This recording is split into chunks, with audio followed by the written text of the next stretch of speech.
Hello साथियों, मैं सौरभ कुमार सिंह और शिक्षक बहाली के मुद्दे पर काफ़ी चीज़ें हैं जो काफ़ी बदलाव की स्थिति में हैं। जैसा कि साथियों पता है कि बीपीएससी द्वारा आयोजित जो प्रथम फेज की बहाली है और प्रथम फेज की बहाली के सिलसिले में जो प्रथम मांग है, जो काफ़ी गंभीरता से सरकार बीपीएससी और शिक्षा विभाग इन सारी चीज़ों को देख रही है या देखना चाहती है, वो है कि सप्लीमेंट्री दर की मांग। और सप्लीमेंट्री दर की मांग को लेकर कल एक बैठक बुलाई गई थी। साथियों सबको पता है कि बैठक में संख्या ज़्यादा नहीं थी, लगभग 50-60 की संख्या थी, परंतु काफ़ी लोगों का ये कहना था कि जो बैठक की तिथि है उसको आगे बढ़ाई जाए। तो बैठक निश्चित रूप से 12, 13, 14 को परीक्षाएं हैं, 15 को परीक्षाएं हैं, तो 12, 13 अगर नहीं होता है तो 16 को या 16 को 17 को फिर दरोगा की परीक्षाएं हैं। तो काफ़ी ऐसे अभ्यर्थी हैं जो दरोगा की परीक्षा में बैठेंगे। तो सारी चीज़ों पर अपडेट हम करा दें कि अब अगली बैठक कब होगी, इसकी पूरी जानकारी आपको हम देंगे। लेकिन जो महत्वपूर्ण बिंदु है, क्या सप्लीमेंट्री दर की मांग को लेकर हम लोग की मांग 4 दिन गर्दनी बाग धरना स्थल पर बैठने के बाद बीपीएससी का घेराव किए, शिक्षा विभाग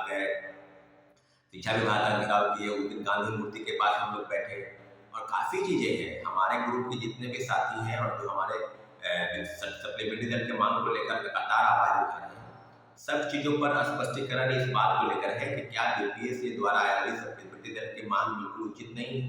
जैसा कि चेयरमैन सर ने भी ट्वीट किया था कि 25 अक्टूबर के दिन जो ट्विटर हुआ या ट्वीट किए उन्होंने कि रॉबर्ट को बहाल करेंगे, कई तरह के फर्जीवाड़ा है उनको बहाल करेंगे, मल्टीपल रिजल्ट वाले हैं उनको बहाल करेंगे। तो फिर हमने जो 3 दिन 4 दिन पहले जो प्रेस कॉन्फ्रेंस किया, उस प्रेस कॉन्फ्रेंस के माध्यम से सप्लीमेंट्री दर को उन्होंने कहा कि हम इसको बहुत ज़्यादा प्रायोरिटी नहीं देते हैं, मेरी प्राथमिकता ये बहुत ज़्यादा है। हाँ, इतना जरूर है कि 4748 रिजल्ट की बात की जा रही है, तो हम प्रयास करेंगे जैसे ही मेरा तैयार हो जाएगा हम सप्लीमेंट्री दर देंगे साथियों। तो अब काफ़ी चीज़ें हैं, आप देखते होंगे कि सप्लीमेंट्री रिजल्ट की मांग को लेकर सबसे ज़्यादा जो सक्रिय रहे हमारे साथी लोग, उनका हमने भरपूर साथ दिया। सुबह से शाम तक गर्दनी बाग 4 दिन धरना स्थल पर बैठे। हम लोगों ने विधानसभा का भी घेराव किया। हाँ, संख्या भले 7-8 थी, लेकिन हम लोगों ने भरपूर प्रयास किया। अब जो गर्दनी बाग धरना स्थल पर सैकड़ों साथी बैठे थे धरना स्थल पर, तो सारी चीज़ें हुई। अब जो आंदोलन को अगर कोई व्यक्ति या कोई एक छोटा नेता अगर चाहता है कि उसको डाइवर्ट कर दे, तो ये संभव नहीं है। सप्लीमेंट्री दर को मांग को लेकर और सीटेट अपेयरिंग की मांग को लेकर उसके तरफ से कोई सक्रियता विशेष नहीं है। वो बीच में आके आंदोलन को प्रोवोक करता है, आंदोलन को डाइवर्ट करता है।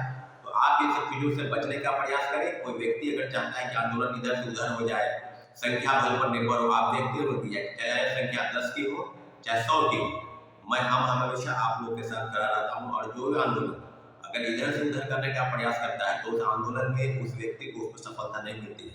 सप्लीमेंट्री दर की मांग को लेकर हम पूरा अडिग हैं और सब आपको पता है कि जब से सप्लीमेंट्री दर की मांग शुरू हुई है, तब से हमारे ग्रुप के साथियों द्वारा, जिसमें धीरेन्द्र है, नीरज किशोर है, विक्की है और आदि कई साथी हैं जिनका हम नाम नहीं जानते, लेकिन लगभग लगभग सब लोग इस आंदोलन में काफी सक्रिय भूमिका में थे। और हम लोग जब बीपीएससी के पास गए, बीपीएससी का घेराव किए, जब अंदर गए डेलीगेशन के रूप में, जब मुलाकात हुई, तो सचिव महोदय ने स्पष्ट कहा था कि सप्लीमेंट्री रिजल्ट आएगा। अब जो बातें हैं कि जो चीजें हैं आंदोलन को लेकर, तो आपको आंदोलन क्या करना है नहीं करना है, लेकिन आपको ये समझना होगा कि आंदोलन को बीच से आकर आपको डाइवर्ट कर दे, इससे आपको बचने का प्रयास करना चाहिए साथियों। और सब चीजों पर अगर किसी कोई बात अगर आपके मन में है, कई कई साथी हैं, तो कल जो बैठक हुई उस बैठक के माध्यम से 2 चीज तय हुआ, आंदोलन भी करना है और कोर्ट का भी रास्ता तैयार करना है। तो जिन लोगों को ये मानते हैं कि कोर्ट का रास्ता तैयार करना है, वो लोग हमारे नंबर पर अपना डॉक्यूमेंट भेजें 9931404148 और सब चीज़ों पर आपको मैसेज कर सकते हैं कि क्या आगे करना है।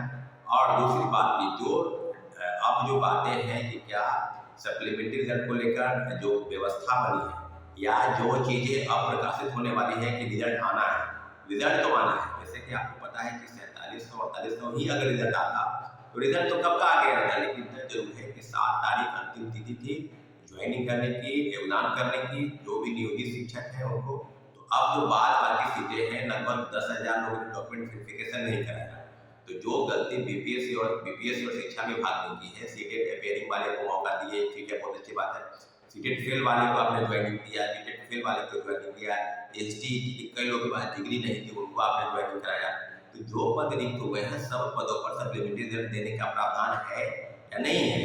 10,000 लोग को डॉक्यूमेंट का वेरिफिकेशन नहीं कराया, क्या वो सप्लीमेंट्री रिजल्ट में नहीं जाएगा? बिल्कुल जाएगा, क्योंकि उस पर किसी भी शिक्षक अभ्यर्थियों का दावा है ही नहीं। अब बहुत सारी चीजें हैं कि आगे क्या होगा नहीं होगा, लेकिन इतना जरूर है कि हम जल्द से जल्द बैठक आपको बुलाएंगे, क्योंकि अब बैठक में, क्योंकि उसमें काफी लोग की परीक्षाएं थी, तो अगली जो बैठक होगी, यानी अगली जो बैठक होगी या तो 13 को होगी या 14 को होगी। तो मुझे लगता है कि कल आपको ये सूचित कर देंगे कि 13 या 14, लेकिन जल्द से जल्द हम बैठक बुलाएंगे। और बैठक जो होगी ये दूसरी और अंतिम बैठक होगी। इस बैठक के बाद अगली बैठक जो नहीं होगी, अब आगे के आंदोलन का जो रूपरेखा है, आंदोलन कब होगा उसकी तिथि तय होगी, क्योंकि कल की संख्या काफी कम थी। कल जो लोग आए थे, इलाहाबाद से कुछ लोग आए थे, रांची से आए थे, देवघर से आए थे और कई जगहों से लोग आए थे, तो सारी चीजों पर अब बातचीत हो रही है। अब जो आगे की चीजें हैं कि क्या आंदोलन होगा या कोर्ट का माध्यम होगा, तो आज हमारे लॉयर से भी बातचीत चलेगी। लॉयर्स के माध्यम से हम पता करेंगे कि किन किन बिंदुओं पर आगे बढ़ना है। तो सब चीजों पर आपको बता दें कि सप्लीमेंट्री रिजल्ट के मांग को लेकर जो अगली बैठक आपको बुलाई जाएगी, उस बैठक पर आपको पूरा ध्यान देना है। और जितने भी परीक्षाएं 14 और 15 को परीक्षा है, उसके पहले बैठक बुलाएंगे। तो अगर 15 को नहीं बुलाए तो 16-17 को नहीं बुला सकते, क्योंकि उस दिन दरवा की परीक्षा है। तो सारी चीजों पर आप बिल्कुल निश्चित रहें कि आगे क्या होगा, लेकिन इतना जरूर है कि सप्लीमेंट्री रिजल्ट को मांग को लेकर हमारा जो दायित्व है, हमारा जो कर्तव्य बनता है, उसमें छात्र अभ्यर्थी, शिक्षक अभ्यर्थी बिल्कुल सजग है। और सारे से निवेदन करते हैं कि आप अगली बैठक में कृपया करके यहाँ भारी संख्या में आए, क्योंकि आपकी डिमांड है। अब तो परीक्षाएं अगर 14 या 15 की है, तो उसके पहले बैठक, इसके बाद ही बैठक अगर होगी या उसके पहले